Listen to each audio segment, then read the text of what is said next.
নিশুতি রাত। ওই মহিলাটা একা একা চলছিল গ্রামের পথে। হঠাৎ করে দেখা যায় গ্রামের ওই জঙ্গলে ভরা নদীতে নৌকার মধ্যে উঠে বসে মহিলাটা, এবং ওই আধা মানুষ আধা শয়তান জীবটা ওর নৌকাটাকে দড়ি দিয়ে টেনে নিজের কাছে নিয়ে আসে। তাকে ফিসফিস করে বলে, মেয়েটাকে বাঁচিয়ে রেখেছিস কেন? বাড়িতে গিয়ে মেরে fail. Hello and welcome to ASG story. 4টা অদ্ভুত গ্রাম, 4টা আজব কাহিনী এই মুভিতে, এবং এই মুভির শেষে গিয়ে এই 4টা কাহিনী একসাথে মিশে যায়। বাচ্চা জন্মালেই নাকি জঙ্গলে জ্যান্ত কবর দেয় এই লোকটা। কেনই বা সাপের সাথে ফুলসজ্জা করতে হয় ওই অদ্ভুত গ্রামে? হয়তো এই মুভিটা আগে দেখে থাকবে, কিন্তু যেভাবে এক্সপ্লেন করা হয়েছে তা আগে শোনোনি। মুভির মধ্যে আছে কিছু লুকোনো মিনিং, যেগুলো মুভির শেষে এক্সপ্লেন করে দেওয়া হয়েছে। একটা সেরা ইন্ডিয়ান অ্যাসামিজ মাস্টারপিস মুভি কথা নদী। গল্প শুরু হয়, দেখা যায় পুনাই নামের এই লোকটা রাতের বেলায় ঘন অন্ধকারে জঙ্গলের ভেতরে মশাল হাতে নিয়ে আর কোলে একটা ছোট্ট দুধের শিশুকে নিয়ে এগিয়ে চলতে থাকে। আশেপাশে কেমন সব আওয়াজ ভেসে আসছিল।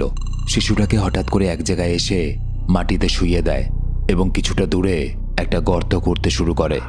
গর্ত খোঁড়া হয়ে গেলে সে শিশুটাকে এনে ওই গর্তের মধ্যে শুইয়ে দেয়। তাড়াহুড়ো করেই ওই জ্যান্ত শিশুটার উপরে মাটি চাপা দিতে শুরু করে। বাচ্চাটা কাঁদছিল আর তাকে জ্যান্ত কবর দিচ্ছিল এই নরপিশাচটা। কিন্তু লোকটা ওই বাচ্চাটাকে মাটিতে কেন পুঁতে দিল? বাচ্চাটা কে হয়? শোনা যায় বাচ্চাটা নাকি ওর নিজেরই, কিন্তু এইভাবে মেরে ফেলার কারণ কি? তো যাই হোক, অন্যদিকে দেখা যায় একজন শাড়ির ব্যবসায়ী, নাম দেবীনাথ। তার মেয়ের নাম তেজিমোলা আর স্ত্রীর নাম স্নেহি। সে কিছুদিনের জন্য ব্যবসার কারণে অন্য একটা গ্রামে যাচ্ছে, এবং যাওয়ার আগে সে অদ্ভুতভাবে তার বউয়ের দিকে তাকিয়ে বলে, আমি প্রথমবার আমার মেয়ে তেজিমোলাকে তোমার কাছে রেখে যাচ্ছি। জানো তো, একটা সন্তান তার মায়ের কাছে নিরাপদ থাকে। কথাগুলো বলার কারণ ছিল একটা। দেখা যায় দেবীনাথ চলে যাওয়ার পর তেজিমোলাকে জোরে এক থাপ্পড় মারে স্নেহি। দৃশ্য পাল্টায়, দেখা যায় কেতকী নামের এই মহিলাটাকে। মহিলা শাড়ি বোনে, তবে অদ্ভুত ব্যাপার, একটা চালতা ফল, একটা চালতা সবসময় এই মহিলাটার পেছনে পেছনে নিজে নিজে গড়িয়ে চলতে থাকে। আশেপাশে মানুষ ঠাট্টা করে জিনিসটা দেখে, কিন্তু দেখে বোঝা যায় চালতাটার ভেতরে যেন প্রাণ আছে। একটা ফলের ভেতরে প্রাণ কি করে সম্ভব? এই সমস্ত কিছু দেখে গ্রামের লোকেরা কেতকীকে ডাইনি বলে। তারা ভাবে হয়তো জাদুটোনা করতে পারে কেতকী, এবং এই জন্যই চালতাটা ওরকম করে তার পেছনে পেছনে চলতে থাকে। ওদিকে দেখা যায় এক ভয়ঙ্কর অদ্ভুত দৃশ্য। জঙ্গলের মধ্যে গ্রামের কিছু লোক মিলে কি যেন একটা শিকার করছে। জগন্নাথ নামে এক মহাজনের সাথে তার বাড়ির দিকে রওনা দেয় তারা। কিছুক্ষণ পরে গ্রামের অন্যান্য লোকেদের মুখে শোনা যায় এই মহাজন জগন্নাথের মেয়ের নাকি অজগরের সাথে বিয়ে। হ্যাঁ, একটা সাপের সাথে বিয়ে। বোঝা যায় এই অজগর সাপটাকে ধরতেই সে লোকজন জোগাড় করেই জঙ্গলে গিয়েছিল। গ্রামের রাস্তাঘাটে কান পাতলে শোনা যায় মহাজন নাকি পাগল হয়ে গেছে, গ্রামবাসীরা বলে। কিন্তু জেনে বুঝে কেউ কেন একটা ভয়ঙ্কর সাপের সাথে নিজের মেয়ের বিয়ে দিচ্ছে? এই সমস্ত কিছু প্রশ্নের উত্তর আস্তে আস্তে পাওয়া যাবে। ওদিকে দেখা যায় তেজিমোলা তার বাড়ির উঠানটা ঝাড় দিচ্ছিল। এমন সময় তার এক বন্ধুর সঙ্গে জলপাই তুলতে যাওয়ার কথা শুনে তার মা স্নেহি তাকে একটা মোটা কঞ্চি দিয়ে বেধড়ক পেটাতে শুরু করে। তেজিমোলা প্রচণ্ড চিৎকার করতে থাকে, কিন্তু স্নেহি তবু তাকে রেহাই দেয় না। ঘর থেকে বেরোতে চাইলে সে তেজিমোলাকে টেনে হিচড়ে নিয়ে ঘরের ভেতরে যায়, এবং সেদিন রাতের বেলায় এই স্নেহির আলাদা রূপ দেখা যায়। লোকচক্ষুর আড়ালে সে নিশুতি রাতে একা একাই জলা জংলা জায়গাটায় আসে, আর তারপর ওখানে আগে থেকে রাখা একটা নৌকার ওপরে উঠে পড়ে। দেখা যায় নৌকাটাকে সে নিজে চালাচ্ছে না, নৌকার মধ্যে একটা দড়ি বাঁধা আছে, আর ওই পাশে বসে আছে একটা বিকট দেখতে মানুষ। লোকটার হাতে বড় বড় নখ, কোমর অবধি চুল, আর চোখ দুটো যেন জল জল করছিল। লোকটা সেই নৌকাটাকে দড়ি দিয়ে টেনে নিজের কাছে নিয়ে আসে। স্নেহিকে কেমন ভাঙা ভাঙা খোনা গলায় জিজ্ঞেস করে, তোর বর তো চলে গেছে, তাহলে মন খারাপ কেন? স্নেহি বলে, ও তো গেছে, কিন্তু আপদটাকে আমার গলায় ঝুলিয়ে দিয়ে গেছে। লোকটা একইভাবে বলে ওঠে, চিন্তা কি, ও তো তোর সৎ মেয়ে, ওকে নিয়ে ভাবিস না। অনেক দিন পর তোকে আমার কাছে রাতের বেলায় পেয়েছি, রাতটা নষ্ট করিস না। বোঝা যায় স্নেহি হলো দেবীনাথের দ্বিতীয় স্ত্রী। তেজিমোলা তার নিজের সন্তান নয়, এবং স্নেহি তেজিমোলাকে যে ঘৃণা করে সেটা দেবীনাথ খুব ভালো করেই জানত, এবং এই জন্য সে সেদিন যাওয়ার সময় বলে গেছিল যে মেয়েকে প্রথমবার তোমার কাছে রেখে যাচ্ছি, এবং আমি জানি মেয়ে মায়ের কাছেই সুরক্ষিত থাকে। কিন্তু ব্যাপার ছিল সম্পূর্ণ উল্টো। দেবীনাথ বাড়িতে না থাকার সুযোগ নিয়ে তেজিমুলাকে প্রতিদিন অত্যাচার করতে থাকে, এমনকি কখনো কখনো তাকে জোর করে কেঁচো পর্যন্ত খাইয়ে দেওয়া হয় মাটির থেকে নিয়ে। তো যাই হোক, সেনেহি যে ওই রহস্যজনক দৈত্যের মতো মানুষটার সঙ্গে দেখা করতে গেল, লোকটা আসলে কে, লোকটার পরিচয় পরে পাওয়া যাবে। ওদিকে দেখা যায় বেশ কয়েক মাস পর ওই লোকটা যাকে মুভির একদম শুরুতে দেখা গেছিল জঙ্গলে এসে একটা ছোট্ট শিশুকে কবর দিতে, সে আবারও একটা দুধের শিশুকে জঙ্গলে নিয়ে আসে, একইভাবে মাটি খোঁড়ে এবং একইভাবে এই বাচ্চাটাকেও মাটি চাপা দেয় জ্যান্ত। তার কিছু মাস পর আবার একটা বাচ্চাকে সে একইভাবে মাটি চাপা দেয়। কেন বারবার এই লোকটা এই শিশুগুলোকে মাটি চাপা দিচ্ছে? ওদিকে দেখা যায় জগন্নাথ মহাজনের বউকে, যার নাম ধনেশ্বরী। তো সে তার হবু অজগর জামাই তো যাই হোক, শুনতে অদ্ভুত লাগলেও সেই অজগরটাই জামাই ছিল তার। অজগরও মেয়ে পটিয়ে ফেলছে আর এদিকে আমার ভাগ্য দেখো। তো যাই হোক, সে তার জামাইকে বরণ করে বিশেষভাবে আপ্যায়ন করতে থাকে এবং জানা যায় যে ধনেশ্বরী কেন তার মেয়েকে একটা অজগরের সঙ্গে বিয়ে দেওয়ার জন্য উঠে পড়ে লেগেছে। আসলে জগন্নাথের ছিল দুটো বউ। হ্যাঁ, জগন্নাথ লাকি মানুষ ছিল। কিছুদিন আগে তার প্রথম স্ত্রীর মেয়ে চম্পাবতীর এক অজগরের সঙ্গে বিয়ে হয় এবং বিয়ের পর দিন সকালবেলায় ওই অজগরকে কোথাও খুঁজে না পাওয়া গেলেও দেখা যায় সেই সাপটা গায়েব হওয়ার আগে জগন্নাথের প্রথম বউয়ের মেয়ের গা ভর্তি গয়না দিয়ে গেছে। এবং এটা দেখে জগন্নাথের দ্বিতীয় স্ত্রী ধনেশ্বরী প্রচণ্ড লোভে পড়ে যায় যে আমার মেয়েকেও যদি আমি অজগরের সঙ্গে বিয়ে দিই, হতে পারে সেই সাপটার আশীর্বাদে হয়তো পরের দিন আমার মেয়েরও গা ভর্তি গয়না হয়ে যাবে। এবং কথায় বলে লোভ ভয়ানক জিনিস। লোভে পড়ে হিংসুটে লোভী ধনেশ্বরী তার মেয়ে বনলতিকাকেও জোর করে অজগরের সঙ্গে বিয়ে দেওয়ার সিদ্ধান্ত নিয়েছে এবং এই জন্যই ওই সাপটাকে বাড়িতে নিয়ে আসা হয়েছে। ওদিকে দেখা যায় সেনেহি তেজিমুলার ওপর নিজের অত্যাচার চালাতে থাকে। তেজিমুলা তাকে একদিন করুণ কণ্ঠে জিজ্ঞেস করে, মা, আমায় ঘেন্না কেন করো? আমি তো তোমার মেয়ে হই। সোহনী প্রচণ্ড রেগে গিয়ে বলে, তুই আমার মেয়ে নোস। আমাকে বিয়ে করার সময় তোর বাবা বলেছিল আমাকে নাকি তার ঘরে রানী করে রাখবে। রানী তো হলামই না, উল্টো সারা জীবনের জন্য তোর চাকরানি হয়ে গেলাম। তোকে দেখাশোনা করতে হয়, তোর বাবাকে দেখাশোনা করতে হয়। তাই আমি যেদিন শুনতে পেলাম তোর বাবা এখান থেকে অনেক দূরে যাচ্ছে, সেদিনই ঠিক করে নিয়েছিলাম এই কটা দিন আমার মনের ঝাল মিটিয়ে নেব। দেখ তোর সাথে কি কি করি আমি। এই বলে তেজিমুলাকে সে একটা কেন্ন খাইয়ে দেয় এবং তারপরে তাকে এক ফোঁটাও জল দেয় না। উল্টো সেই জলের ঘটিটা তার সামনে উল্টে সবগুলো জল ফেলে দেয়। বাচ্চা মেয়েটা অসহায়ের মতো বাবা বাবা বলে চিৎকার করতে থাকে। ওদিকে দেখা যায় তার বাবা অর্থাৎ দেবীনাথ দূরের একটা গ্রামে শাড়ি কেনার জন্য গেছে। আর সে যেই গ্রামে গেছে এবং যার কাছ থেকে শাড়ি কিনতে গেছে সেটার অন্য কেউ নয়, সেটা হলো সেই কেতকী, অর্থাৎ যার পেছনে পেছনে ওই জ্যান্ত চালতাতা ঘুরে বেড়ায়। দেবীনাথ যখন ওই চালতাটাকে নিজের চোখে দেখে, তার মধ্যে একটা অদ্ভুত কৌতূহল কাজ করে। কেতকী এবং সেই চালতার ব্যাপারে সে বিশেষ আগ্রহ দেখাতে শুরু করে। আসলে এক কথায় বলতে গেলে মুভিতে যে 4টা আলাদা আলাদা কাহিনী চলছে এবং 3টে গ্রাম দেখানো হয়েছে, এই 3টে গ্রামই বিশাল রহস্যজনক, অদ্ভুত এখানকার মানুষজন। তো যাই হোক, চালতার রহস্যের ব্যাপারে কেতকী দেবীনাথকে কিছু বলতে চায় না। দেবীনাথের কিন্তু কৌতূহল কমে না। সে বলে, ভয় কি, আমি সব জানি। আমি তো এটাও শুনেছি একটা বেড়ালের বাচ্চা জন্ম দিয়েছিল এক মহিলা। এমনকি জানো, একবার একটা মেয়ের সঙ্গে আমার আলাপ হয়েছে যেই মেয়েটাকে পাখিরা বড় করেছে। এরপর আমি এমন একটা গ্রামেও গিয়েছিলাম যেখানে হাঁসের ডিম ফুটে মানুষের বাচ্চা বেরিয়েছিল। এত কিছু দেখেছি আমি এই জীবনে। সুতরাং দয়া করে আমাকে সবটা খুলে বলো, ওই চালতাটা কে? কেতকী এরপর সমস্ত কিছু জানায় যে ওই চালতাটার আসলে রহস্য কি। সে বলে, আর 5টা মেয়ের মতো আমি একসময় গর্ভবতী হয়েছিলাম, কিন্তু যখন আমার বাচ্চা প্রসবের সময় এলো তখন আমার পেট থেকে ওই চালতাটার জন্ম হয়। আমার স্বামী এটা দেখে ভাবে হয়তো আমার মধ্যে কোনো সমস্যা আছে, হয়তো আমার উপরে কোনো ডাইনি ভর করেছে। আমার স্বামী আমাকে লাত মেরে বাড়ি থেকে তাড়িয়ে দেয় এবং তার সাথে ওই চালতাটাকেও ছুঁড়ে বাড়ির বাইরে ফেলে দেয়। তারপর থেকে হঠাৎ করে আমি লক্ষ্য করতে শুরু করি, আমি যখন যখন এগোতে থাকি চালতাটাও আমার পেছনে পেছনে আসতে থাকে। সে নদী হোক, নালা হোক, পথ হোক, যে কোনো জায়গায়। স্বাভাবিকভাবেই প্রথমে আমি খুব ভয় পেয়ে গিয়েছিলাম, কিন্তু একসময় আমি দেখলাম নদী পার হওয়ার জন্য আমি নৌকায় উঠে পড়েছিলাম আর চালতাটা ওই পাশেই রয়ে গেছিল। আমি এত দূরে চলে যাচ্ছি দেখে চালতাটা কেমন যেন অস্বস্তি অনুভব করতে থাকে। চালতাটাও জলে ঝাঁপ দেয় এবং জলে ঝাঁপ দেওয়ার পর চালতাটা জলের মধ্যে কেমন করতে থাকে। ওকে দেখার পর আমার বুকে কেমন উথাল পাথাল হতে থাকে। মনে হচ্ছিল চালতা হোক আর যাই হোক, আমার সন্তান তো। আমি তাড়াতাড়ি চলে যাই এবং সেই চালতাটাকে নিয়ে আসি। দেবীনাথী কাহিনী শুনে হঠাৎ করে বলে, আমার কেন জানি মনে হচ্ছে তোমার সন্তান ওই চালতাটার ভেতরে লুকিয়ে আছে। কোনো একটা কারণে সে সবার সামনে আসতে চাইছে না। বা হতে পারে তুমি হয়তো ঘুমিয়ে পড়লে সে ওই চালটা থেকে বেরিয়ে আসে এবং তোমার ঘুম থেকে ওঠার আগেই সেই চালটার ভেতরে চলে যায়। কেতকী দেবীনাথের কথা বিশ্বাস করতে চায় না। দেবীনাথ বলে, ভয় কি, আজকে রাতেই দেখা যাক না। দেবীনাথ সেদিন রাতের বেলায় কেতকীর ঘরের মধ্যেই থাকে। চালতাটাকে একটা ঝুড়িতে রেখে তার চারদিকে শুকনো ময়দা ছড়িয়ে দেয়, যাতে সেই চালটা থেকে কেউ যদি বেরোয় তাহলে তার পায়ের ছাপগুলোই ময়দার ওপর দেখা যায়। পরের দিন সকালবেলায় দেখা যায় ময়দার ওপরে কোনো পায়ের ছাপ নেই।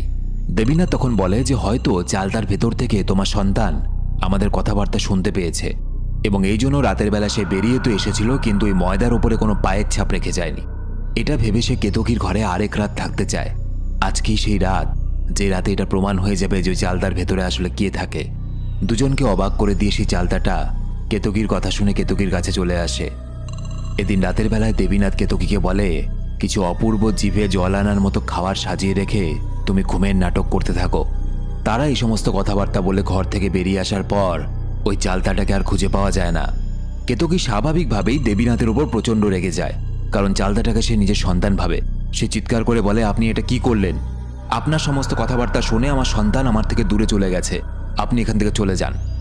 দেবীনাথ সেখান থেকে চলে যায়, কিন্তু সে ভাবতেও পারেনি তার সঙ্গে আরও অনেক কিছু হওয়ার বাকি ছিল।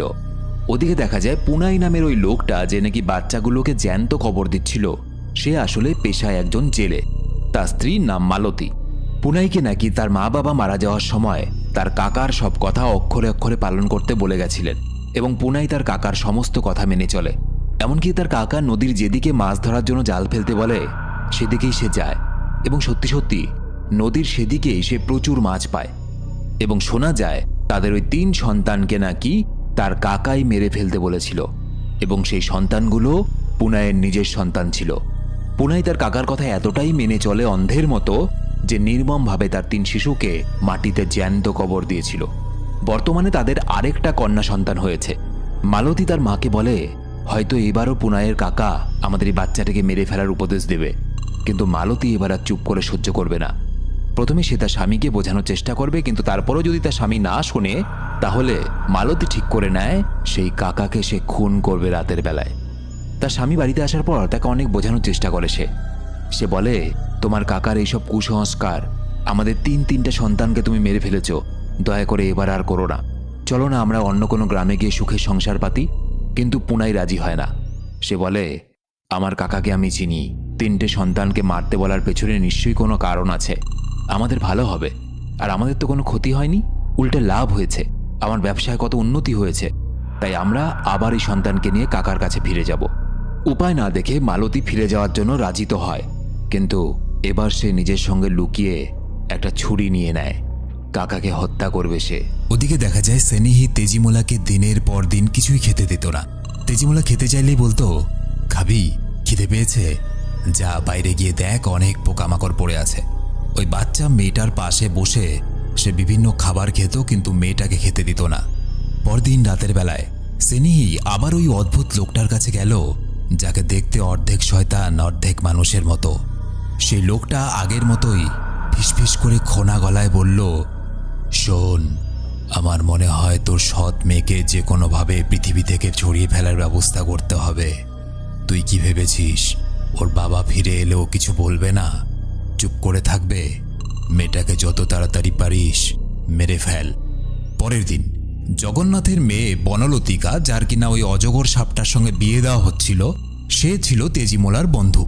বিয়েতে জগন্নাথের বাড়ি থেকে তেজিমোলাকে নিমন্ত্রণ করতে গেলে স্নেহি তাকে পাঠাতে রাজি হয়ে যায়। তবে স্নেহিকে দেখে মনে হচ্ছিল মাথার মধ্যে কিছু তো একটা ফন্দি করছিল সে।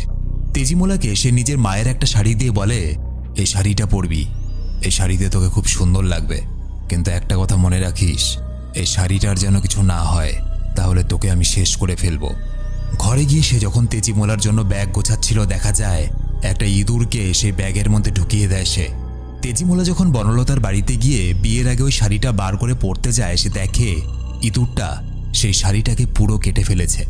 সে বুঝে যায় বাড়ি ফেরার পর তার কপালে কোন বিপদ আসতে চলেছে। সে ওই বিয়ে বাড়িতে না থেকে শাড়িটা হাতে নিয়ে তাড়াতাড়ি বাড়ির পথে রওনা দেয়। ওদিকে দেখা যায় ওই চালতাটা গ্রামের রাস্তার মধ্যে গড়িয়ে গড়িয়ে চলতে থাকে এবং চালতাটার অন্তরের কিছু কথা শোনা যায়। সে নিজে নিজেই বলতে থাকে, আমি জানি আমাকে কেউ চায় না, সবাই আমাকে অদ্ভুত ভাবে, কিন্তু সবাই এটা জানে না যে আমি সব শুনতে পাই, সব দেখতে পাই। আমি বুঝতে পারি, আমি এটাও বুঝতে পারি যে আমি সবার জীবনে একটা দুঃখ হয়ে নেমেছি। আমার জন্য আমার মায়ের জীবন একাকিত্বে ভরে গেছে। তবে সবাই এটা জানে না আমার মন আছে, আমিও ভালোবাসতে পারি। এই চালতার মধ্যে লুকিয়ে থাকি আমি, এই চালতাই আমার জগৎ। এটা শুনে বোঝা যায় যে দেবীনাথের কথাই ঠিক। চালতার ভেতরে থাকা কেতকী সন্তান নিজে থেকেই বাইরে বেরিয়ে আসতে চায় না। চালতাটা একটা গাছের নিচে গিয়ে থেমে যায় এবং দেখা যায় গ্রামের কিছু মেয়ে চালতাটা তুলতে আসে।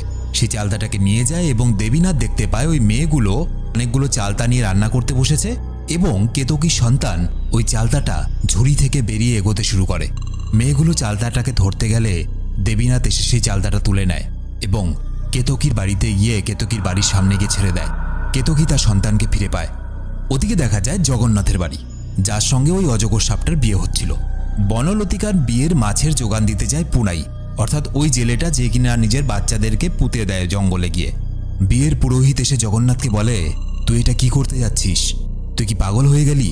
একটা জঙ্গলি অজগরের সঙ্গে নিজের মেয়ের বিয়ে দিচ্ছিস, তাও আবার গয়নার লোভে।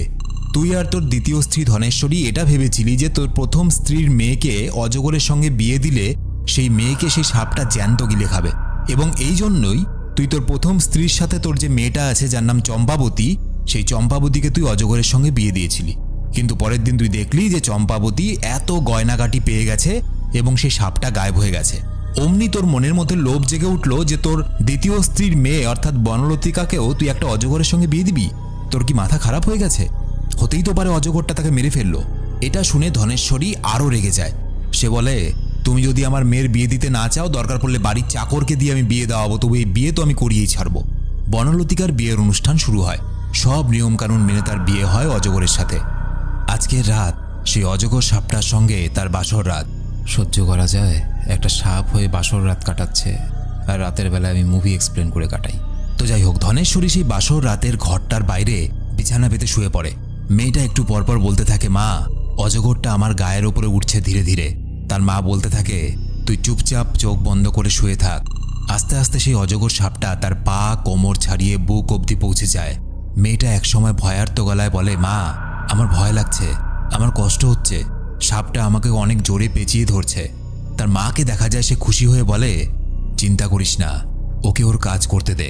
অজগরটা তো স্বামী হয়, একটু পরে দেখবি তোর সারা শরীর জুড়ে সে সোনার অলংকার দিয়ে সাজিয়ে দিয়েছে। একসময় সব শান্ত হয়ে যায়। ধনেশ্বরী বারবার করে নিজের মেয়েকে ডাকতে থাকে, কিন্তু ঘরের ভেতর থেকে কোনো সাড়া পাওয়া যায় না। সেই লোভে এতটাই ডুবেছিল যে মেয়েকে বাঁচানোর কথা না ভেবে সে এটা ভাবতে থাকে যে হয়তো সেই অজগর সাপটা তাকে প্রচুর সোনার গয়না দিয়ে দিয়েছে এবং মেয়ে খুশি হয়ে শান্তিতে ঘুমোচ্ছে।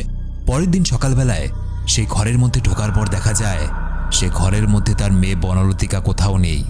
সে অজগর সাপটা সেখানে ছিল। সে অজগর সাপটাকে ধরার পর তার পেট কাটতেই দেখা যায় অজগর সাপের পেটের ভেতরে বনলতিকার দেহ। অজগর সাপটা রাতের বেলায় শ্বাসরোধ করে মেয়েটাকে মেরে ফেলেছে এবং তারপর গিলে খেয়েছিল। কথায় বলে, লোভ ধ্বংসের কারণ। ধনেশ্বরীর লোভ ধনেশ্বরীর বিপদ ডেকে নিয়ে এসেছে, তার মেয়ে মারা গেছে। ওদিকে দেখা যায় কেতকী দেবীনাথের বলে যাওয়া কথা মাথায় রেখে সুন্দর সুন্দর সুস্বাদু রান্না করে এবং তারপর চালতারার দিকে তাকিয়ে বলে, কেমন সন্তান তুই? তোর নিজের মায়ের কাছে আসতে ইচ্ছে করে না? মাকে জড়িয়ে ধরতে ইচ্ছে করে না? ঠিক আছে, আমি তোকে জোর করব না, তোর যা ভালো লাগে তুই তাই কর, কিন্তু তোর জন্য এখন থেকে আমি রোজ রান্না করে রেখে দেব। রাতের বেলায় তুই এই চালতাটা থেকে বেরিয়ে আবার তুই চালতার মধ্যে ঢুকে পড়তে পারিস, কিন্তু খাবারটা খেয়ে নিস। এই বলে একটা থালা সাজিয়ে শুতে গেলে কেতকী সত্যিই দেখে যে সে ঘুমিয়ে পড়েছে ভেবে চালতা থেকে একটা বাচ্চা বেরিয়ে আসে এবং সে ওই খাবার খেতে শুরু করে। ঠিক তখনই দেবীনাথ চলে আসে এবং তাকে দেখে ওই বাচ্চাটা ঘরের একটা অন্ধকার কোণায় গিয়ে লুকিয়ে চিৎকার করতে থাকে। দেবীনাথ দেখে ওই চালতাটা ফেটে এসে বেরিয়ে এসেছে। দেবীনাথ তাড়াতাড়ি চালতাটার খোলসটাতে আগুন লাগিয়ে দেয় এবং খানিকক্ষণ পর বাচ্চাটার চিৎকার থেমে যায়। কেতকী তাকে নিজের কোলে তুলে নেয়। এই দৃশ্যটার মধ্য দিয়ে ডিরেক্টর আসলে বোঝাতে চেয়েছেন যে একটা বাচ্চা যেমন জন্ম নেওয়ার সময় মায়ের গর্ভ থেকে বেরিয়ে আসার পর বিভিন্ন কারণে কেঁদে ওঠে, একইভাবে এই চালতাটা থেকে বেরোনোর পরেও সেই বাচ্চাটা কাঁদছিল এবং মায়ের সাথে বাচ্চার যে নাড়ি দিয়ে জোড়া দেওয়া থাকে, জন্মের পর সেই নাড়িটা কেটে বিচ্ছিন্ন করে দেওয়া হয়। এখানেও ওই চালতার খোসাটা ওই নারীরই রূপ ছিল এবং এই জন্য চালতার খোসাটা পুড়িয়ে দেওয়ার পর সেই বাচ্চাটার কান্নাও থেমে যায়। ওদিকে দেখা যায় পুনাই এবং তার স্ত্রী বাড়িতে গেলে পুনাইয়ের কাকা তাকে বলে, তোর এই সন্তান যে কিনা তোর স্ত্রীর গর্ভে আছে এই সন্তান তোর বংশের নাম উজ্জ্বল করবে। এই সন্তানের জন্য তোর জীবন সুখ সমৃদ্ধিতে ভরে যাবে। আর এই সন্তানের নাম হবে ভাগ্যবতী। আর আমাকে ক্ষমা করে দিস বাবা, আমার জন্য তোর আগের 3 সন্তানকে তোর নিজের হাতে বলি দিতে হয়েছে। কিন্তু তোর স্ত্রীর মনে এই প্রশ্ন বারবার করে জেগে উঠছে যে কেন তোর 3টে সন্তানকে আমি জ্যান্ত কবর দিতে বলেছিলাম, ঠিক যেভাবে তোমাদের মনেও জেগে উঠেছে এই প্রশ্নটা। তো এই প্রশ্নের উত্তর জানার জন্য আজকে রাতের বেলায় জঙ্গলের ঠিক ওই জায়গায় যাবি যে জায়গায় তুই বাচ্চাগুলোকে পুঁতে এসেছিলি জ্যান্ত। সেখানে গিয়ে কিছুক্ষণ দাঁড়িয়ে থাকবি এবং তারপর তুই সব কিছু জেনে যাবি। এটা শোনার পর মালতীর হাত থেকে ছুরিটা পড়ে যায়, যে ছুরিটা সে নিজে নিয়ে এসেছিল তার কাকাকে খুন করার জন্য। রাতের বেলা দেখা যায় পুনায়ের সাথে মালতীও সেই জঙ্গলে যায়, কারণ সে জানতে চায় যে এমন কোন দোষ ছিল যে আগের 3 সন্তানকে জ্যান্ত কবর দিতে হয়েছিল। তারা গিয়ে সেখানে দেখে এক ভয়ঙ্কর দৃশ্য। সেই বাচ্চাগুলোর আত্মা কথা বলছিল। তাদের মধ্যে প্রথম বাচ্চাটার আত্মা এক ঠান্ডা কণ্ঠস্বরে বলে, মা, তোমাদের ওই কাকা যদি আমায় কবর দিতে না বলতো তাহলে 15 বছর বয়সে আমি আমার বাবাকে গলায় ফাঁসি দিয়ে মেরে ফেলতাম। তাদের দ্বিতীয় সন্তানও একইভাবে তার মাকে বলে, মা, ওই বুড়োটা অর্থাৎ তোমাদের কাকা আমার পরিকল্পনা নষ্ট করে দিয়েছে, কারণ আমি বেঁচে থাকলে 14 বছর বয়সেই আমার বাবাকে কুপিয়ে খুন করতাম। এরপর 3 নম্বর সন্তানের আত্মাটা উঠে আসে। সে বলে, সবথেকে ক্ষতি তো আমার করেছে সেই বুড়োটা। বেঁচে থাকলে আমি আমার বাবার সব টাকা পয়সা নিয়ে তাকে বিষ খাইয়ে মেরে ফেলতাম। এসব কথা শুনে মালতী আর পুনাই দুজনে আঁতকে ওঠে এবং বুঝতে পারে সত্যিই তাদের কাকা তাদের ভালোর জন্যই সব কাজ করতে বলেছিল। ওদিকে দেখা যায় তেজিমোলাকে। সে বিয়েবাড়ি থেকে ফিরে গিয়ে তার মাকে বলে, ইঁদুরে তোমার মায়ের শাড়িটা কেটে দিয়েছে। এটা শুনে স্নেহি কেমন যেন শান্ত হয়ে যায়। তাকে দেখে মনে হচ্ছিল যেন কোনো ভয়ঙ্কর মানসিক রোগীর মতো, কারণ শাড়িটাকে সে টুকরো টুকরো করে ছিঁড়ে আগুনে জ্বালিয়ে দিচ্ছিল। কিন্তু তেজিমোলাকে কিছু বলে না। রাতের বেলা হঠাৎ করে তেজিমোলাকে গিয়ে সে ঘুম থেকে তোলে এবং বলে, বাইরে বেরিয়ে আয়, আমাকে গম ভাঙার জন্য ঢেকিতে সাহায্য কর। তেজিমোলা অবাক হয়ে যায়, এই নিশুতি রাতে তার মা ঢেকিতে গম ভাঙছে। এবং তারপর দেখা যায় তার মা এত জোরে জোরে ঢেকি চালাতে থাকে, তেজিমোলার ডান হাতের ওপর সেই ঢেকিটা পড়ে যায়। ডান হাতটা ভেঙে যায়। তখনই সে যন্ত্রণা কাতরাতে থাকে। সে বলে, মা, আমার হাতে খুব ব্যথা হচ্ছে। স্নেহি বলে, তোর তো 2টো হাত আছে, বা হাতটা ব্যবহার কর। খানিকক্ষণের মধ্যে বা হাতের মধ্যেও সে ঢেকি ফেলে দেয়। মেয়েটা চিৎকার করে কাঁদতে কাঁদতে বলে, মা, আমার 2টো হাতেই কোনো কাজ করতে পারছি না, আমার প্রচণ্ড যন্ত্রণা হচ্ছে। স্নেহি বলে, তোর তো 2টো পাও আছে, পা 2টো ব্যবহার কর। মেয়েটা যেই ঢেকির সামনে পা দেয় একই রকমভাবে ঢেকি দিয়ে তার পা 2টো ভেঙে দেওয়া হয়। স্নেহি বলে, এক কাজ কর, তোর মাথা তো আছে, মাথা দিয়ে সাহায্য কর আমাকে, কিন্তু সাহায্য আমাকে করতেই হবে। এই বলে সে তেজিমোলার মাথাটা ঢেকির নিচে রাখে আর বলে, যদি তুই এটা মেনে নিস যে তোর দিদার শাড়িটা তুই ইচ্ছে করে নষ্ট করেছিস তাহলে তোকে ছেড়ে দেব। প্রাণের ভয়ে তেজিমোলা এই মিথ্যে অপবাদ মেনেও নেয়।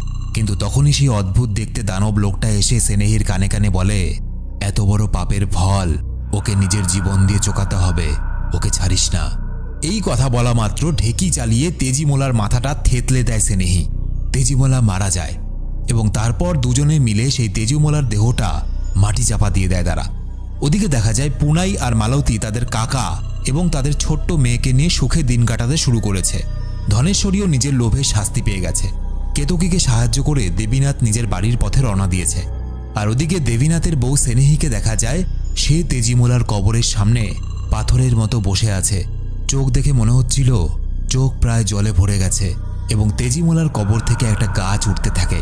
এবং মুভিটা এখানেই শেষ হয়। মুভিটা এখানে শেষ হয়ে গেলেও এখানে একটা বড় প্রশ্ন রেখে যায় যে তেজিমোলার কবরের পাশে কেন স্নেহে গিয়ে বসে আছে। সে তো তেজিমোলাকে সহ্য করতে পারতো না, তাহলে তার কবরের পাশে কেন বসে আছে? আর তার চোখেই বা জল কেন?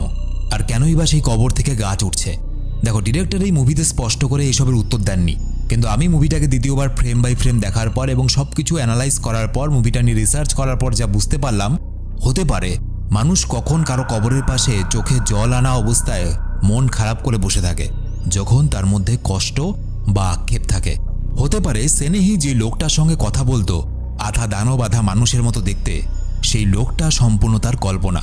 কারণ স্নেহি সিজোফ্রেনিয়া নামে একটা মানসিক রোগে ভুগছিল। এই মানসিক রোগ হলে মানুষ কল্পনা করতে থাকে এমন কোনো কাল্পনিক চরিত্র যে কিনা তাকে বিভিন্নভাবে চালনা করতে থাকে, এবং সেটা খারাপ দিকেই। হতে পারে সেই আধা দানব এবং আধা মানুষের মতো মানুষটা তার সম্পূর্ণ কল্পনা, এবং সেই কাল্পনিক মানুষটাই তাকে দিয়ে এইসব অমানবিক কাজ করাচ্ছিল তার মেয়ের প্রতি। এবং এই মানুষটা যে কাল্পনিক ছিল এটার 2-3 জায়গা উদাহরণ দেখতে পাওয়া যায়। খুব ভালো করে লক্ষ্য করে দেখো, সেই মানুষটার সাথে কিন্তু স্নেহির কোনো অবৈধ সম্পর্ক দেখানো হয়নি। সেই মানুষটা কেন স্নেহির হেল্প করছে সেই বিষয়েও কিছু দেখানো হয়নি। এবং সেই মানুষটা টাকা পয়সা বা অন্য কিছুর লোভও ছিল না, যে কারণে তেজিমোলাকে হত্যা করতে বলা হয়েছে। সুতরাং কোনো উদ্দেশ্য ছাড়া কোনো একটা মানুষ কাউকে খারাপ পথে চালনা করছে, এটা হয় কল্পনা হতে পারে, নয় কোনো শয়তানের কাজ হতে পারে। এবং বর্তমানে স্নেহি সেই মানুষটা থেকে সম্পূর্ণভাবে মুক্তি পেয়ে গেছে, যে কারণে সে তার মেয়ের কবরের পাশে মন খারাপ করে বসে আছে এবং তার চোখ প্রায় জলে ভর্তি। এবার প্রশ্ন আসে যে কবর থেকে যে ওই গাছটা উঠে আসছে সেটা কেন দেখানো হলো? দেখো, এটারও দুটো মিনিং থাকতে পারে। এক, মুভিতে যেরকম কাল্পনিক জিনিস দেখানো হয়েছে, হতে পারে সেই গাছটা বেরিয়ে আসে এবং সেই গাছটা স্নেহি সারা শরীরে পেঁচিয়ে স্নেহিকে শ্বাসরোধ করে মেরে ফেলে এবং তার কৃতকর্মে শাস্তি দেয়। এটা গেল কাল্পনিক কারণ। দ্বিতীয় কারণ যেটা, সেটা হলো যেহেতু ওটা তেজিমোলারই কবর ছিল এবং তেজিমোলাকে স্নেহি মেরেছিল, এবং সেই কবর থেকে যখন গাছ বেরোচ্ছে, কোনো একটা গাছ যখন মাটি ফুটে বের হয়, সেটা একটা পজিটিভ সাইন বা ভালো কিছু বা এক শুভ কিছু, কারণ কোনো কিছু জন্ম হচ্ছে। যেহেতু স্নেহিকে দেখা যায় ওরকম মন খারাপ করে বসে আছে, এই গাছটা যে বেরোচ্ছিল, হতে পারে সে যে ওই শয়তানের হাত থেকে মুক্তি পেয়ে গেছে সেই কাল্পনিক মানুষটার থেকে, এবং সে যে একটা ভালো মানুষে পরিণত হয়েছে বা পরিণত হচ্ছে আস্তে আস্তে, সেটা এই গাছটাই রূপক হিসাবে ব্যবহার করা হয়েছে। এই গাছটা সেই কবর থেকে বেরিয়ে আসা মানে তার মেয়ের মৃত্যুর মধ্য দিয়ে স্নেহির মধ্যেও খারাপ গুণগুলো মিটে গিয়ে ভালো দিকের উদয় হয়েছে, এবং এই কারণেই সে তার মেয়ের কবরের পাশে মন খারাপ করে বসে আছে আফসোসবশত। তো এই ছিল ইন্ডিয়ার একটা মাস্টারপিস অ্যাসামিস মুভি কথা নদী। যাই হোক, ভিডিও দেখে আমার মনের মধ্যে প্রচণ্ড আফসোস জেগেছে। মানে জঙ্গল থেকে সাপ ধরে এনে বাসর রাত করাচ্ছে, আর এদিকে একটা জলজ্যান্ত মানুষ হয়ে ভিডিও বানাচ্ছি শুধু। তো যাই হোক, এই ছিল আজকের ভিডিও ভালো লেগে থাকলে শুধুমাত্র একটা লাইক করে বন্ধুদেরকে শেয়ার করে দিও। তোমরা আমার সাথে সরাসরি কথা বলতে পারো ফেসবুক, ইনস্টাগ্রামের লিঙ্ক এই ভিডিওর নিচে ডেসক্রিপশনে দেওয়া হচ্ছে। দেখা হচ্ছে পরের ভিডিওতে। বাই।